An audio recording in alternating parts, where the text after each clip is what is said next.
तो अब हम देखते हैं कंप्यूटर आर्किटेक्चर के कुछ एमसीक्यूज को। तो ये हमारा एमसीक्यू 4 है। तो जो भी अभी तक जो भी एमसीक्यूज मैंने कराया या दिया, तो उसको सभी लोगों ने प्रैक्टिस किया होगा, रिमेम्बर किया होगा। ये प्रैक्टिस सेट के तौर पे ये बहुत जरूरी है, इसलिए मैं हर टॉपिक वाइज सारे एमसीक्यूज करा रहा हूँ प्रिपरेशन करने के लिए। तो इसमें आज हम देखते हैं हमारा पहला सवाल क्या है। पहला फर्स्ट क्वेश्चन कि which register holds the address of the next instruction to be executed, यानी कि कौन सा रजिस्टर है जो अगले एड्रेस को कंटेन करता है, जो अगला इंस्ट्रक्शन एग्जीक्यूट होने वाला है प्रोसेसर पे। तो एग्जीक्यूशन के दौरान अगला कौन सा डेटा या कौन सा इंस्ट्रक्शन है जो एग्जीक्यूट होगा, इस इंफॉर्मेशन को कौन कंटेन करता है। तो सबसे पहला जानना ये जरूरी है कि हमारा जो प्रोसेसर है सीपीयू, उस पे बहुत सारे रजिस्टर्स लगे हुए होते हैं जो कि अलग अलग टास्क को परफॉर्म करने का काम करता है। तो सीपीयू जो है वो कलेक्शंस है बंच ऑफ रजिस्टर्स का। और रजिस्टर क्या है? रजिस्टर एक बहुत ही छोटा मेमोरी होता है जो 1 बिट का डेटा स्टोर करने का काम करता है। तो अब इसमें यहां पे जो सवाल पूछा गया है वो सवाल क्या कह रहा है? यहाँ का सवाल कह रहा है कि कौन सा रजिस्टर उनमें से, जो बहुत सारे रजिस्टर हैं उनमें से कौन सा रजिस्टर है जो प्रोग्राम नेक्स्ट एड्रेस इंस्ट्रक्शंस को रखता है, यानी अगला जो इंस्ट्रक्शन है उसका एड्रेस किस रजिस्टर के पास होगा। तो सबसे पहले हम देखते हैं कि बेसिकली जो हमारा सीपीयू है उस पे रजिस्टर्स कौन कौन सा है। तो उसमें एक रजिस्टर होता है प्रोग्राम काउंटर, एक होता है इंस्ट्रक्शन रजिस्टर, एक होता है accumulator register, memory address register और मेमोरी बफर रजिस्टर।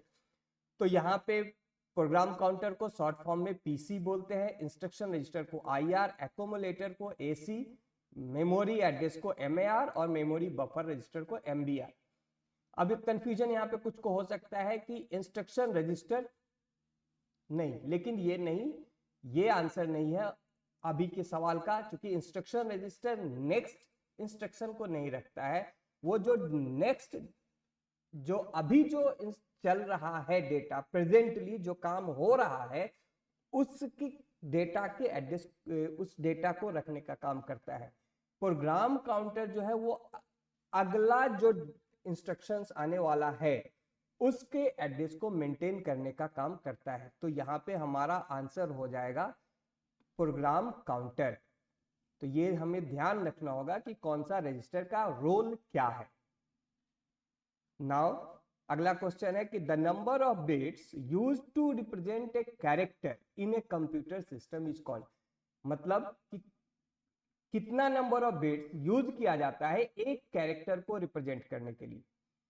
तो एक कैरेक्टर को, जैसे सपोज कैपिटल ए, ये एक कैरेक्टर है, अब इसको रिप्रेजेंट करने के लिए कितना बिट्स का यूज होगा कंप्यूटर में। तो हम जानते हैं कि डायरेक्टली तो कोई ये लेटर स्टोर होता नहीं है। लेटर कैसे स्टोर होता है? वो एस्काई कोडिंग के फॉर्म में स्टोर होता है। एस्काई कोडिंग के अंदर इसका फुल फॉर्म हुआ American standard code for information interchange, ASCII। तो इस कोडिंग में हर एक लेटर के लिए एक नंबर असाइन किया गया है। और जैसे हम कैपिटल ए दे रहे हैं तो इस कैपिटल ए का, इसके अंदर जो वैल्यू है वो है 65। यानी अगर हम कैपिटल ए स्टोर करेंगे तो हमारा कंप्यूटर स्टोर करेगा 65, और इस 65 को रखने के लिए मिनिमम 8 बिट्स का यूज किया जाएगा। तो 8 बिट्स यानी कि 1 बाइट। तो यहाँ पे हम सवाल देखेंगे कि हमारा सवाल क्या कह रहा है कि नंबर ऑफ बिट्स, कितना नंबर ऑफ बिट्स यूज हो रहा है एक कैरेक्टर के लिए। तो 8 बिट्स यूज हो रहा है, यानी कि 1 बाइट। ये हमारा option 2। And what is the smallest, third question है, what is the smallest data unit that can be stored in a computer. तो डेटा का यूनिट क्या होगा? जो सबसे छोटा डेटा रखा जा सकता है कंप्यूटर में, उसका यूनिट। तो सबसे छोटा डेटा क्या हो सकता है? या तो 0 या तो 1, दोनों में से कोई एक ही होगा जो सबसे छोटा होगा। हम कंप्यूटर के मेमोरी में जो भी डेटा रख रहे हैं वो डेटा हमारा 0 और 1 के फॉर्म में आ रहा है, तो या तो हम 1 0 या 1 1 जहां पे रख सके उतना मेमोरी हमको मिनिमम चाहिए होगा 1 0 1 1 का। तो 1 0 1 1 कहाँ रहेगा, वह एक बिट में रहेगा। तो ये तो बहुत ही सिंपल सा क्वेश्चन है, इसको हम तो आसानी से किया जा सकता है। And what type of memory is ROM, ROM किस टाइप का मेमोरी है, रीड ओनली मेमोरी। तो रीड ओनली मेमोरी यानी हम उस पर राइट नहीं कर रहे हैं, हम सिर्फ उसको रीड कर रहे हैं। तो या इसका मतलब है कि उस पर जो डेटा लिखा हुआ है वो टेम्पररी नहीं है, वो परमानेंट है। तो हमारे पास जो ऑप्शन है इसमें हमारे पास 2 ऑप्शन के अंदर परमानेंट का ऑप्शन आ रहा है, और जब परमानेंट है तो वो वोलाटाइल होगा। तो हमारा यहाँ पे ऑप्शन क्या होगा 3, रोम जो है वो वोलाटाइल एंड परमानेंट मेमोरी होता है।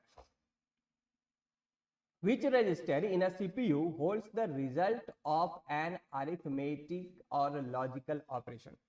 अब अरिथमेटिक और लॉजिकल ऑपरेशंस को रखने के लिए कौन सा रजिस्टर यूज हो रहा है। अभी हमने बताया कि बहुत सारे रजिस्टर्स का यूज किया जा रहा है, तो बहुत सारे रजिस्टर्स में वो कौन सा रजिस्टर है जो होल्ड करता है अरिथमेटिकल ऑपरेशंस के रिजल्ट्स को। तो memory address register, accumulator, program counter and instruction register, ये 4 ऑप्शन है। तो मेमोरी एड्रेस रजिस्टर वो नाम से ही जाहिर है कि एड्रेस को कंटेन कर रहा है। प्रोग्राम काउंटर को हम लोगों ने देखा कि प्रोग्राम काउंटर नेक्स्ट इंस्ट्रक्शन को रख रहा है, और instruction register present executing data को कंटेन कर रहा है। तो यहाँ बचता है एक्यूमुलेटर। तो एक्यूमुलेटर वो रजिस्टर है जो अरिथमेटिकल यानी कि बाइनरी ऑपरेशंस के रिजल्ट को रखने का काम करता है। अगला क्वेश्चन है where is the decoded instructions stored. Decoded instructions कहां पे रहता है।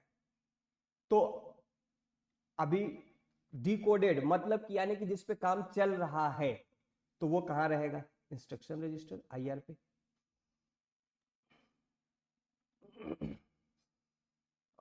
कुछ ये सीक्वेंसिंग ऊपर नीचे हो गया, बट कोई बात नहीं। Which of the following components is responsible for storing data temporarily during processing? यानी कि सवाल क्या कह रहा है कि प्रोसेसिंग के दौरान जब किसी भी डेटा पे काम चल रहा है उस वक्त डेटा कहाँ स्टोर्ड रहता है।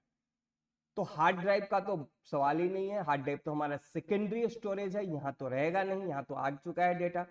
रैम पे डेटा आया हुआ है जो एग्जीक्यूशन में जा रहा है, बट यहाँ पे एग्जीक्यूशन के दौरान, तो जब एग्जीक्यूशन शुरू हो चुका होता है तो रैम से डेटा प्रोसेसर पे आ रहा है, प्रोसेसर अपने पास डेटा लेकर के उस पर काम कर रहा है, और प्रोसेसर पे रजिस्टर्स लगे हुए। अभी हम लोगों ने देखा कि नेक्स्ट इंस्ट्रक्शंस को कहाँ रखा जा रहा है या प्रेजेंट इंस्ट्रक्शंस को कहाँ रखा जा रहा है।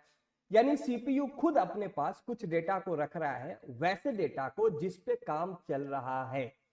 तो जब किसी भी डेटा पे प्रेजेंटली वर्क हो रहा हो वो डेटा सीपीयू के पास होता है। सपोज फॉर द एग्जांपल, जैसे हम अगर पढ़ाई कर रहे हैं, हमारे पास टेबल है जिसपे हम पढ़ाई कर रहे हैं, हमारा बुक्स हमारे बॉक्स में अलमीरा में रखा हुआ है, तो मानते हैं कि वो हमारा अलमीरा जो है वो हमारा रैम है, टेबल हमारा प्रोसेसर है जहाँ पे हम पढ़ाई कर रहे हैं। तो हम कहाँ रखेंगे डेटा को, टेबल पे प्रेजेंटली जब जिस पे काम कर रहे हैं उस बुक को वहां रखेंगे। तो यहाँ पे हमारा आंसर होगा CPU. What is the primary purpose of a cache memory. Cache memory का मेन यूज क्या है, क्यों है। तो कैश मेमोरी क्यों यूज किया गया है, कैश मेमोरी कहाँ यूज किया जाता है। कैश मेमोरी हम लोगों ने देखा कि डेटा कहाँ रैम से निकल करके सीपीयू पे जा रहा है। तो रैम के काम करने का जो स्पीड है और प्रोसेसर के काम करने का जो स्पीड है, दोनों में बहुत अंतर है। प्रोसेसर फास्ट काम कर रहा है लेकिन रैम इतना फास्ट डेटा सप्लाई नहीं कर पा रहा है प्रोसेसर तक। तो क्या किया गया है कि रैम और प्रोसेसर के बीच में एक मेमोरी दिया गया है जिसे हम कहते हैं कैश मेमोरी। तो रैम से डेटा निकल करके कैश पे आता है, फिर कैश से सीपीयू के पास जाता है, और फिर वापस सीपीयू कैश को देता है, और कैश से वो डेटा फिर वापस रैम पे जा रहा है। यानी बीच में कैश को यूज किया जा रहा है। और किस लिए यूज किया जा रहा है, ताकि सीपीयू का जो स्पीड है वो मेंटेन रहे, वो अपने स्पीड्स के साथ काम कर सके। तो हम अब ये देखते हैं कि हमारा कैश का पर्पस क्या हुआ। तो यहाँ पे ऑप्शन क्या है, store large amounts of data, तो ऐसा तो कोई बात है नहीं। Store frequently accessed data to speed up processing, तो अभी हम लोगों ने देखा कि हम ये हमारा कैश मेमोरी किस लिए यूज किया गया, स्पीड अप करने के लिए। तो ये हमारा option 2। What is the primary function of the stack in a computer architecture, computer architecture में स्टैक का क्या रोल है।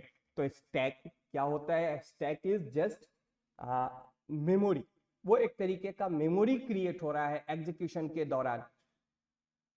तो जो स्टैक ऑफ मेमोरीज हम कह सकते हैं, ये हमारा स्टैक जो होता है यहाँ पे, ये हम देख रहे हैं ये स्टैक क्या काम कर रहा है। ये स्टैक एग्जीक्यूशन के दौरान डेटा का मेमोरी जनरेट करके काम करने का काम कर रहा है। तो जब तक डेटा पे काम चल रहा है, काम खत्म होते ये स्टैक ऑफ मेमोरी खत्म होगा, यानी कि एग्जीक्यूशन के दौरान टेम्पोरेरीली ये डेटा को रखने का काम कर रहा है स्टैक। तो यहाँ पे हम देखते हैं ऑप्शंस क्या है, temporary storage of data, store the operating system, तो ये तो हो ही नहीं सकता, ऑपरेटिंग सिस्टम को नहीं स्टोर कर रहा है। Store result of the arithmetic operations, arithmetic operations का रिजल्ट स्टोर कौन कर रहा है, वो करता है accumulator. Store data to be processed, तो ये भी उसके पास नहीं है। तो यहाँ पे हमारा प्रॉपर ऑप्शंस क्या होगा, temporary storage of data. What does MIMD stand, MIMD का क्या मतलब हुआ, फुल फॉर्म क्या हुआ। तो MIMD का यूज या पर्पस किस सेंस में आता है, MIMD is used basically in the sense of parallel processing। तो जब हमारा मल्टीपल डेटा पे एक साथ काम हो रहा, तो अब ऐसे मल्टीपल डेटा MIMD, तो MD मतलब मल्टीपल डेटा, अब MI क्या, तो मल्टीपल इंस्ट्रक्शंस मल्टीपल डेटा। तो यहाँ पे हमारा ऑप्शंस क्या होगा, multiple instructions multiple data, option 2।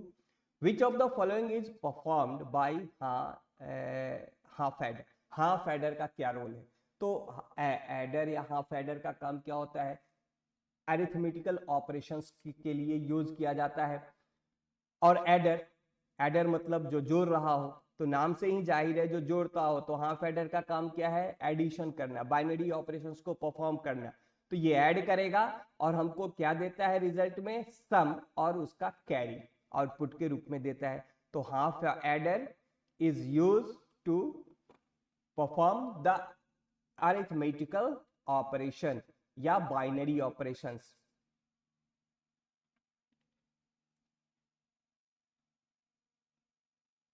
तो यहां पे हमारा ऑप्शन होगा 1। तो these are some questions for practice. तो इसको आप लोग प्रैक्टिस करेंगे, याद करेंगे, कुछ चीजों को समझेंगे, कुछ चीजों को रट लेंगे, लेकिन इनको रिमेंबर कर लेंगे।